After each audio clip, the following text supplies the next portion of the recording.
Tu já sentiu que a tua mente não para e que tu fica no piloto automático em diferentes situações? Que tu até está fisicamente presente, mas sem presença de fato? Bom, então o vídeo de hoje é pra ti, porque eu vou falar sobre atenção plena ou do inglês mindfulness. Eu sou Franciele Peloso, psicóloga clínica, e antes então de começar o vídeo de hoje, claro, eu te convido para se inscrever, para ativar o sininho, para que então tu não perca os próximos vídeos aqui do canal. Bom, gente, o que é essa tal aí de atenção plena ou então mindfulness que a gente tanto tem escutado nos últimos tempos?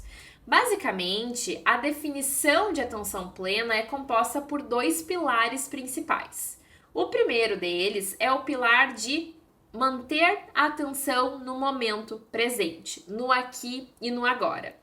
É a gente usar a nossa atenção para estímulos que estão presentes aqui. Por exemplo, objetos, ou ficar escutando os sons que tem aqui na sala, ou ficar entendendo o que meus olhos estão vendo aqui, para onde eu posso jogar a minha atenção no aqui e no agora. E o segundo pilar é sem julgamentos. É que a gente não utilize a nossa mente que vive avaliando e julgando para entender as coisas, mas que a gente passe a descrever o que está acontecendo sem julgamentos. Então, unindo esses dois pilares, a definição de atenção plena é ficar ou estar presente no aqui e no agora, prestando atenção sem julgamentos. E isso, né, apesar da definição parecer fácil, não é, porque a nossa mente vive julgando, vive dando aí alguns pitacos, e essa é a parte mais difícil. Fora que eu costumo falar que a nossa mente ela funciona como uma máquina do tempo, nos levando para o futuro e para o passado com muita rapidez, mas pouco tempo nos deixando aqui no momento presente. Então, apesar da definição ser fácil, a prática de atenção plena não é. E é por isso que eu também quero aqui já introduzir logo no início do vídeo a importância da atenção plena. Muitos estudos têm saído aí recentemente nos últimos anos também mostrando a importância da atenção plena para diferentes frentes, pensando em estresse, em redução, né, de estresse, em redução de sintomatologia ansiosa, deprimida, também mostrando uma correlação com melhora em termos de regulação emocional e bem-estar. E, claro, o objetivo, aí o que fica mais explícito, é demonstrando um treino de atenção, em que a gente consegue, então, jogar e controlar melhor para o que a gente quer prestar atenção, no que é mais útil, conseguindo ver as diferentes opções e deliberando frente a isso. Então, a atenção plena ela tem sido um conceito muito estudado aí na psicologia e que de fato tem impactado muito, muito, muito na vida de diferentes pessoas e aí com uma eficácia bem significativa, né, no mundo da psico. Quando a gente fala, então, sobre atenção plena, a gente pode falar de duas formas de praticar a atenção plena. A gente pode pensar em uma forma mais formal e uma forma mais informal. Vamos começar pela formal. A formal, ela se parece muito com a meditação, então a pessoa ficar paradinha, de olhos fechados, em uma posição confortável, mas atenta também, então não ficar assim, né, mas ficar atenta e ficar então paradinha, tentando entender os seus sentimentos, o que ela tá pensando naquele momento, os sons do ambiente, a posição do corpo dela. E existem vários aplicativos que eu vou deixar no final do vídeo para que vocês possam também pensar em algumas atenções plenas, né, ou meditações guiadas, que são bem interessantes, que são recursos incríveis mesmo para quem está iniciando nessa estratégia, já que é muito difícil, né, a gente é contra a lógica, é contra o nosso fluxo, a gente parar e prestar atenção nos nossos pensamentos, nas nossas emoções, não é algo que a gente está acostumado, a gente está sempre aqui, ó, com o relógio no pulso, cuidando da hora, pensando no que vai fazer, pensando no dia seguinte, então aquilo, né, da nossa mente nos carregar para o passado ou para o futuro com uma rapidez muito, muito, muito grande. Então, a maneira formal seria mais parecido com essa maneira de meditação, da gente conseguir tirar ou reservar um tempo para isso. E poderia ser uma prática curta, de 1 minuto, 3 minutos, 5 minutos, 10 minutos, 15 minutos, enfim, meia hora, quanto tempo você se sentir confortável, quanto tempo tu tem também disponível para isso.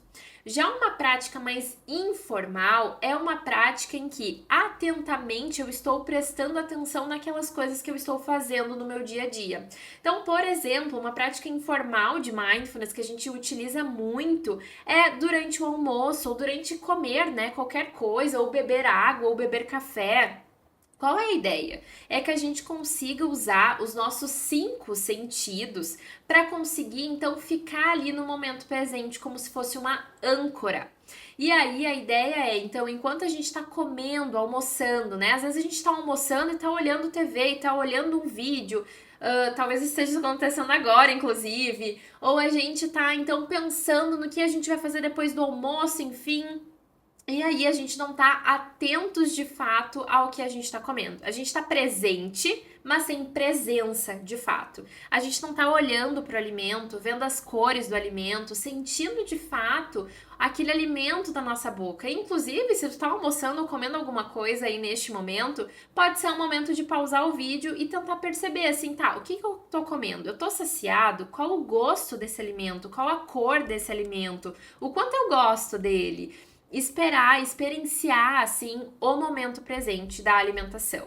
Outra forma, né, é enquanto a gente caminha, de novo, a gente faz isso no piloto automático, e claro, isso é ótimo, né? Eu costumo falar que o piloto automático não é algo ruim e errado, ele economiza energia do nosso cérebro e isso é maravilhoso. Imagina se a gente tivesse que pensar em todas as coisas que a gente faz de uma maneira muito descritiva. Isso iria sobrecarregar o nosso cérebro, a gente não teria espaço nele.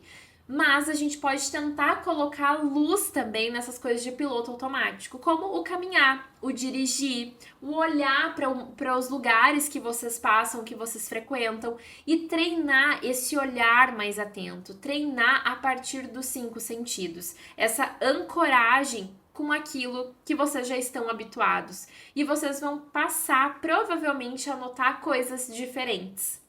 Então, existem essa maneira mais formal e mais informal de praticar a atenção plena. E existe o que a gente chama de ancoragens, gente. Eu falei até agora há pouco sobre isso, né? Pra gente ficar no momento presente, a gente precisa se ancorar em coisas que estejam no momento presente. E existem os nossos 5 sentidos aí, que são, então, a nossa conexão com o mundo. Como a gente se conecta com o mundo? Bom, a partir da nossa visão, a partir do nosso olfato, a partir do nosso paladar, a partir do nosso tato e a partir, então, da nossa escuta. Então, esses estímulos que são, né, vinculados aos 5 sentidos, são boas âncoras pra gente, porque a gente tem esse recurso o tempo inteiro. Então agora vocês podem parar e tentar notar o que os olhos de vocês estão vendo, o que tem ao redor na mesa que vocês estão ou no lugar que vocês estão. E descrever um objeto por vez, notando as cores, notando o tamanho dos objetos. Vocês podem parar para notar quais são os sons que tem junto com vocês e que a gente muitas vezes não escuta. Som de relógio, som de ar-condicionado, sons de carro, sons de pessoas, sons de animaizinhos e outros sons, mas que de novo fica na habituação, fica no piloto automático. Vocês podem parar para sentir o cheiro que tem aí no ambiente de vocês, para notar então o paladar, que gosto está na boca de vocês. Podem tomar um gole de água agora e tentar observar assim, tá? Qual é a sensação dessa água, né, aqui no meu paladar? E tudo isso serve como âncoras para o momento presente. Então, sempre que vocês quiserem se conectar ao aqui ou agora, utilizem um ou vários desses 5 sentidos para ancorar, para aterrar no aqui e no agora. Eu gosto muito, e para mim funciona muito bem, a questão da audição, os barulhos que eu estou escutando no aqui e no agora. Então, para mim, essa é uma das melhores âncoras para o momento presente.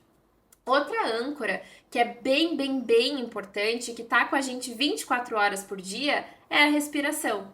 Então, por vezes, a âncora da respiração, da gente parar, colocar a mão aqui no peito ou sobre o diafragma e dar uma respirada funda, nos ajuda também a ancorar no momento presente. E lembrem-se, isso é uma estratégia de ancoragem, de manter a conexão no aqui e no agora. E depois a gente vai utilizar, então, para não ter julgamentos ou para evitar o máximo de julgamentos possível, o descrever. Então, o que que meus olhos estão vendo? Tá, eu tô vendo um livro rosa, eu tô vendo canetas, eu tô vendo luz, eu tô vendo uma ring light, né? Eu tô vendo a minha agenda, tô vendo meu celular, tô vendo o microfone, tô vendo o notebook.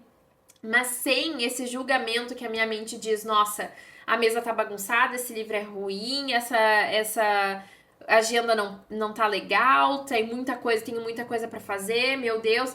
Entendem a diferença? Eu descrever o que meus olhos estão vendo não é eu colocar interpretações em cima daquilo. E isso é um treino muito difícil, porque, de novo, a gente costuma definir as coisas antes de ver e não ver as coisas para então definir elas. E a proposta do Mindfulness é justamente isso, que a gente consiga descrever o que está acontecendo passo a passo, que meus olhos conseguem ver, quase como se fosse uma câmera e aquilo que todo mundo conseguiria ver, para depois então eu avaliar. E, gente, a avaliação é uma tendência natural da mente humana. Então, assim, esses julgamentos, eles vão acontecer. A grande sacada do Mindfulness não é não ter julgamento. E muitas pessoas acham isso, né? Especialmente no Mindfulness formal. Do tipo, eu tenho que fechar os olhos e a minha cabeça tem que ficar assim, passando, né, aqueles coisinhas assim, como se fosse um deserto, vazio. Não. A ideia é que os pensamentos, eles vão surgir, eles estão aí, eles vão acontecer. É isso que a nossa mente faz, é isso que é o esperado. Mas é a gente conseguir reconhecer isso sem se grudar, dizer, eu tô tendo aquele pensamento, tá? Volta pro som, né? Ou então, ok, quando eu olho esse livro eu penso, nossa, eu preciso gravar mais aula. Tá, ok, é um livro. Então, assim, que eu consiga descrever, observar o que minha mente está me mandando de pensamento, mas voltar para aquilo que de fato eu estou vendo sem me levar para aquilo. E notem o quanto isso então se relaciona com aqueles 3 pontos que eu falei lá atrás, o quanto isso ajuda na regulação emocional, amplia o bem-estar, diminui, né, estresse, ansiedade, depressão e também treina a nossa atenção justamente porque a gente vai então alternando o foco. Se eu tô aqui no momento presente e eu notei que eu fugi pro futuro ou pro passado, ok, fugi, volta, ancora de novo, sente os pés no chão, bate os pés no chão. Se essa é uma ancoragem baseada em tato, né? Foca de novo no estímulo auditivo que tu tava. Olha para aquele objeto que tu usou como âncora, foca na respiração. Agora eu vou passar alguns aplicativos que eu acho bem interessantes para treinar o Mindfulness. Existe um aplicativo chamado Lojong, que aqui ele tem várias possibilidades de fato da gente pensar nessa atenção plena. Eu vou deixar aqui também na descrição do vídeo esse aplicativo. O nome é Lojong e tem meio que um elefantinho assim desenhado na carinha do aplicativo. Existe uma série da Netflix que se chama Headspace, Meditações Guiadas, que são uma série de vídeos psicoeducativos, assim, e no final de cada um desses vídeos tem, então, uma mini atividade de atenção plena. E são momentos de atenção plena super legais também e bem conduzidos. Existem também podcasts em relação a isso, vídeos aqui no YouTube. Então tem um mundo bem legal de atenção plena para explorar. Bom, gente, eu espero que esse vídeo tenha feito sentido nessa introdução da atenção plena e que vocês possam, então, testar isso. E aí eu deixo, então, esse treino para vocês, de vocês buscarem uma âncora para ancorar no aqui e no agora, no momento presente, em momentos que vocês notam que vocês estão muito no piloto automático ou estão muito ativados emocionalmente. Observar, ok, fui pro passado, fui pro presente, a minha mente estava julgando XYZ, volta, ancora no aqui e no agora e descreve a situação. E descrever significa falar, né? Descrever aquilo que os olhos estão vendo e não as interpretações da mente. Isso é algo difícil, é contra a nossa tendência natural, mas é algo extremamente importante. Então, se tu gostou do vídeo de hoje e das dicas aí sobre atenção plena, curte aqui, ativa o sininho, inscreva-se. Até semana que vem com os 10 minutinhos ou mais como o vídeo de hoje de Psicologia Semanal. Um beijo e até mais!